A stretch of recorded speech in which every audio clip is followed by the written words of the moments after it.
Hi, welcome back. Attorney Steve Vondran, and I'm talking in this video about SCOTUS blog. This is one of my favorite sites. Okay, so if you're a fan of the Supreme Court, and I'm not talking about your state Supreme Court like California Supreme Court, I'm talking the Supreme Court of the United States, baby, all the way up at the top. So this is a site where I can go and, look up cases that are going to be pending. And this is a really interesting case, at least for me anyway, because it deals with copyright law and when can you actually file a lawsuit. Okay, so what typically happens is a case will be heard through federal court, let's say, and it goes up on appeal. One party wins, one party loses on appeal. And then one party says, I'm taking this to the Supreme Court of the United States. Now, if you've watched some of my other videos on writs of certiorari, it's not automatic. You don't just get to say, hey, Supreme Court, you have to hear my case. What happens is you file a petition, and the petition is either granted or denied. If it's granted, then the court's going to go ahead and hear your case. The attorneys for the opposing parties are going to show up, out there in Washington, D.C., the beautiful Supreme Court building, if you've never seen it. It's just beautiful. It's awe-inspiring, I can tell you that. So here is the case that I'm looking at. Fourth Estate Public Benefit Corp versus wall-street.com. So this is a case, and just to give you the nuts and bolts of it, when you have to register a copyright before you can file a lawsuit. Okay, many people don't understand that. Yes, you automatically have the copyright protection, but you have to actually file a lawsuit, a copyright registration with the United States Copyright Office if you want to be able to go out and file a lawsuit. So in this case that happened, but the question became, well, when is it sufficient to go ahead and file the lawsuit? Is it after you've submitted your copyright form for your video or your music or your software, and you've given the sample to the United States Copyright Office and you have paid the proper fee? Is that when it begins, or do you have to actually wait until the Copyright Office stamps it and says you would now have a copyright certificate? Now you have the certificate.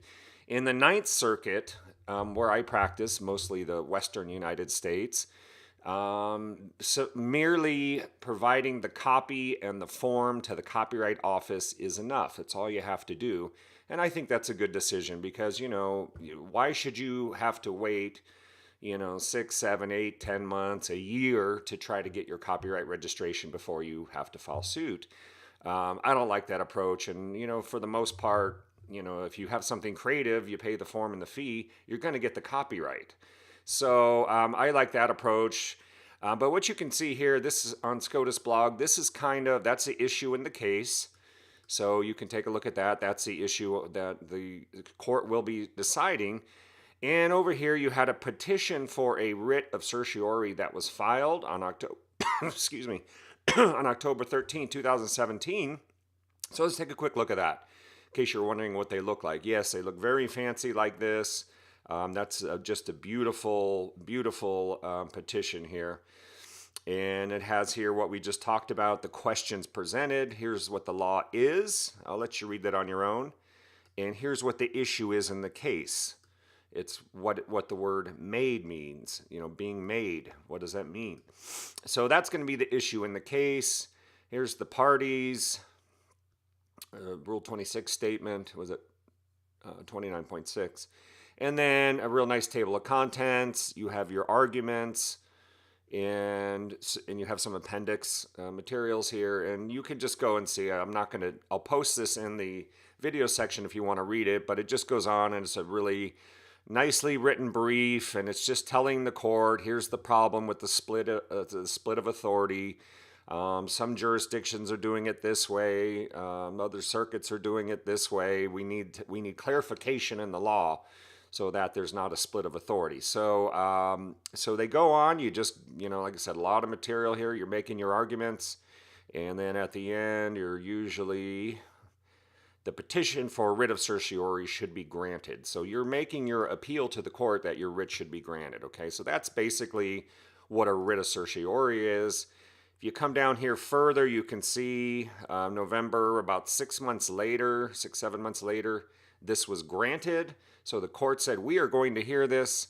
And they open it up for parties to submit these amicus briefs, or amicus briefs, depends how you'd like to pronounce it. And so different entities, American Bar Association, the ABA, the Copyright Alliance, National Music Publishers Association is in there filing one, Authors Guild, International Trademark Association. So you'll see a lot of different parties filing what we call these are friend of the court briefs, just highlighting different angles to this issue and how it could impact various, segments of society and different working professionals. So you have that here, and then the reply of the petitioner. So there's an opposition and a reply, and so all these materials go before the court. They have not picked a day for this. I don't believe there is a date yet picked for this, but this is one I'm going to try to get out there to Washington, D.C. I have a nonprofit, the Copyright Policy Institute, that I am the founder of, and so I will be out there hopefully recording this and getting some comments from the United States Supreme Court steps. So you want to make sure you bookmark our page, subscribe to that channel so you can make sure you can catch us live. We'll have Attorney Steve live from the courthouse steps going live on YouTube. All right, so that's just a quick overview. It's a great site here, the SCOTUS blog, Supreme Court of the United States. Okay, that's one for you practitioners, you law students. That's a good bookmark and something you're going to want to have. Also, the OYEZ site, OYEZ, is another good one. And that's where you can actually go and hear the arguments. Okay, there's the Supreme Court if I didn't show it to you. Beautiful, beautiful building, and it's great. So I plan to be right around here somewhere, hopefully maybe talking to a few folks out there and bringing you some live coverage when the decision hits. So we'll have to see what happens, okay? But OYEZ, has great information about the judges and the justices, the people that hear the case, so you can learn more about them. And so just two great sites for people that want to stay in the know with the United States Supreme Court's rulings. Okay, Attorney Steve, if you need any help, civil litigation, appeals, United States courts appeals, writs of certiorari, give us a call. You can find us on the internet at attorneysteve.com.